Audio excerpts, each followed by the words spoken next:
Depuis fin janvier, les HUG travaillent sur plusieurs scénarios pour être capables de répondre à une surcharge liée à l'épidémie de Covid-19 et de continuer à assurer la prise en charge de tous les patients.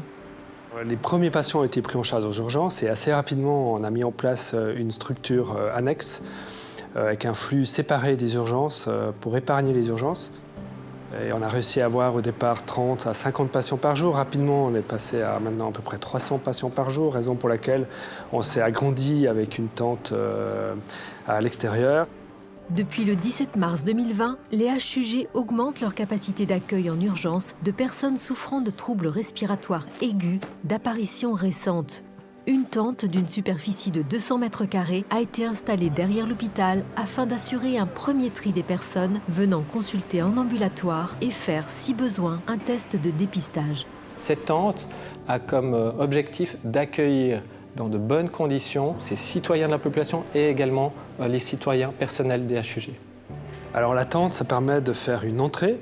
Donc le patient arrive dans la tente, il voit dans un premier temps un soignant qui va prendre des constantes si c'est nécessaire, la saturation en oxygène, poser quelques questions ciblées sur une plainte respiratoire. Puis il y a une entrée administrative et dans la tente, on s'occupe des collaborateurs HUG.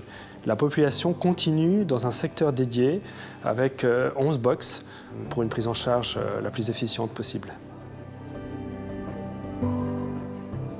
Alors actuellement, effectivement, si les gens ont des critères pour être testés, sont testés dans ce secteur dédié qui est en dehors des urgences.